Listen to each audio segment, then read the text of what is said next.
Get open in the last. I mean, there was always going to be a difficult game. I was frustrated as anyone. At three-quarter time, we couldn't get sort of anything going, and the game was a bit of a mess from both sides. But I was looking at the centre bounces, and it was Gorn, Petrarca, Oliver, and Pickett. And I'm thinking, it's probably a bit harder than you maybe think against the quality of talent that they had in there. And I think we sort of stuck with the same thing for a long time, and thought eventually we would break the game open, and it happened in the last quarter. So really pleased with that component, and sets us up pretty well. Were you surprised to see Clayton Oliver go to John Newcombe at the start and tag him across the game?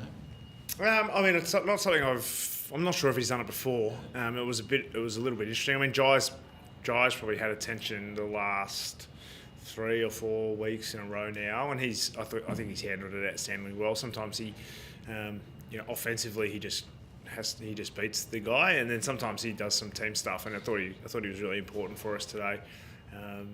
Obviously, against a midfield like theirs, you got some challenges, and the Meek versus Gorn matchup was significant in the game, and I was really pleased with how our whole midfield handled that element. It's obviously a bit of a challenge playing Melbourne, and Oliver is such a talented player and has been for so long. For someone like John Newcombe to get attention from him is a bit of a feather in the cap, and he'll continue to grow and learn how to deal with more attention.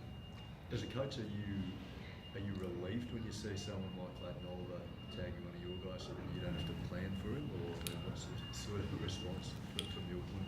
No, I mean, I think I saw Max's comments during the week about how he missed a game last week, and he thought that was something that was a step forward for his own maturity.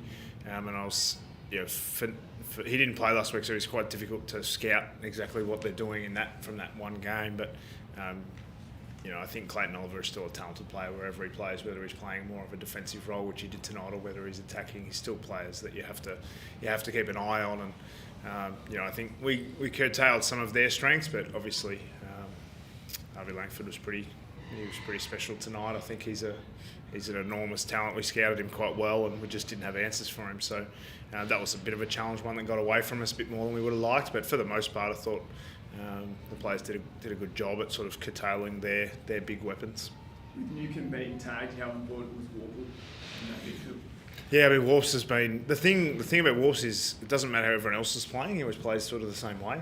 So sometimes when the rest of the team, a lot of things aren't going well and they're just not clicking, it's Warps that's the consistent player through that period. Even if you look at the early part of last year when we were not going well at all and the midfield was getting well beaten, he was the one that was really standing up. And I think the first half, I think we were in front at half-time, but only just. But a lot of it was off the back of his good work. And the rest of the team came along after that, but he was the one who was probably the most consistent across the 4 quarters. In the first few weeks of the season, you spoke about winning in different ways. How much of your best footy do you think the side played today? I mean, on the last part of the game, obviously it opened up a bit, and that seemed to suit us a bit more. But we know we need to be able to compete in different manners. I mean, we've set our season up quite well at this stage. As far as the ladder goes, have we played absolutely scintillating footy a couple of times this year, and for some quarters and for periods of games? I think we have, but we haven't put together this striking, amazing footy that's blowing teams away. That's every coach's hope and utopia that we're looking for. But we have been, I think we've been close to the highest pressure team in the competition. So we are getting down and dirty when we need to, and being able to win in a really tough and physical manner most of the time. And I know that the fans love the big open out there sort of play that we try to expose. But teams are very, very good at defending it now, and certainly we hope our best footy's in front of us. But we have been consistently able to compete. Other than the first half against Port Adelaide, we've been sort of in every contest, in every quarter, and I think that's what good teams that we want to be. That's what they're able to do. So we're getting closer to what we want to be. What's your plan with Darwin? Obviously, a tight turnarounds, long travel. Do you manage more players like you did with Tom Barras this week? Have you given that much thought yet? Yeah, we've started planning. We're going up on Monday, so we'll do some training there. Which we went there a couple of years ago and we didn't handle it as well as we thought as a club. So we are going a little bit earlier, do a bit of training and spend a bit of time there. So obviously we get Tom Barras back into the side.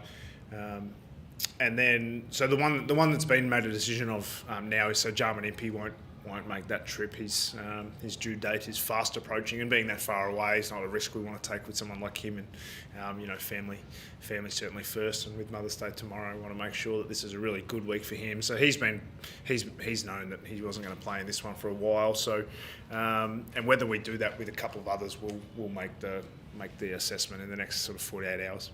Jack Gunston's form this year, has he exceeded your expectations with his output? Yeah, I mean, it makes sense that we keep asking. Someone told me that he's second in the Coleman and wasn't playing for us in the start of the year. And I mean, the thing with Jack is the influence that he has off the field has always been the focus.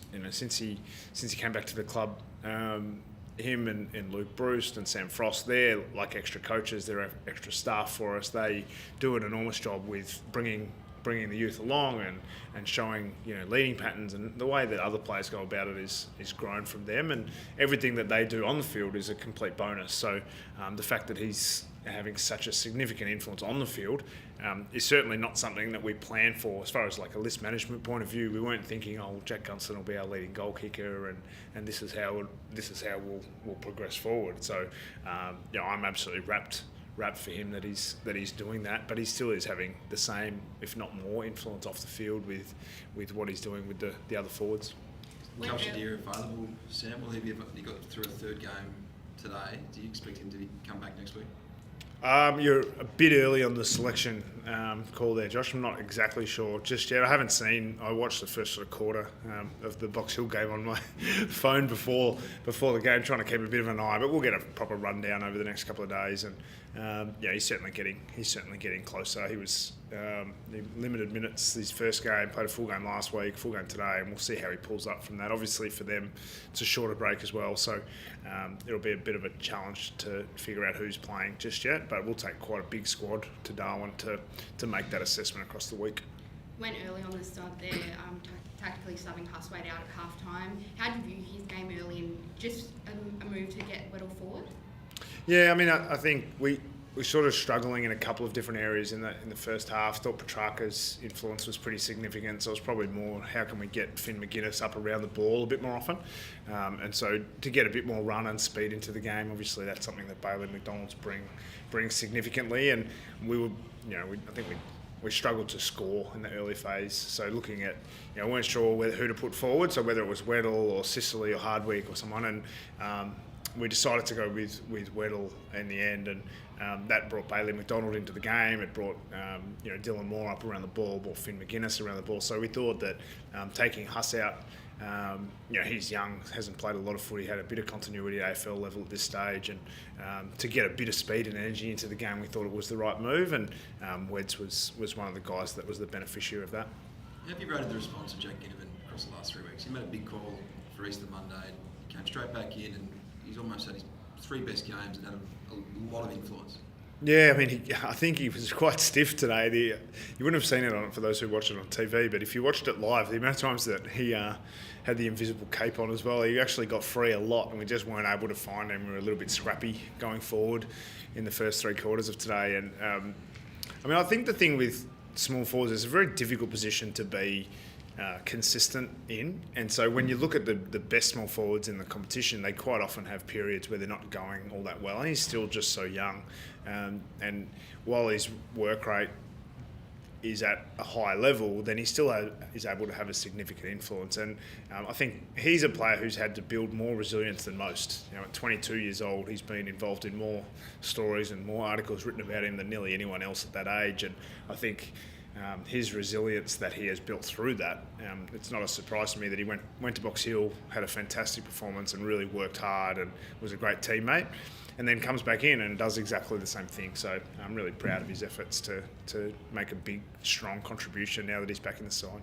Chang impacted a lot of contests down back, 2nd week in a row. Must be nice to see Chankworth getting a bit of continuity with his game. Yeah, I mean, Chankworth is an exciting player, and we know that the great moments for him. The thing that I've been just so wrapped with him is his consistency of his contest, and he got a spoil that I wasn't sure he was going to get up from, but he's just so athletic and using it using it in such a positive way for the team. So I'm really pleased that he's come into the side. Another guy who had to go out of the side, find a bit of form, but did it with a great attitude. And the Box Hill program is going from strength to strength in that area to really prepare our players for AFL footy. And we know that when these guys come in from Box Hill, that they are ready to play. And Chankworth has done a great job of taking his opportunity this time around. And we're excited by what he's going to produce in the future. We'll just take one more if we're fine. Just on Jack for next week, Jack Gunston, Darwin, 5-day break. At his age, is he one of the players who you might consider giving a bit of a rest? Yeah, I mean, they're the conversations they're having, and believe it or not, the other coaches are all doing that right now, and I'll head back, and they will have made most of the calls about it. So you're about 10 minutes too early for that question, but we'll go up Monday. We'll be really well prepared, and regardless, there'll be 22 players that go out, and it's a 5-day break for us, but it is for Gold Coast as well. They play there tonight, so it's the same for both teams, and we're looking forward to going up to Darwin and giving one of the informed teams in the competition a real shake. Thanks, guys.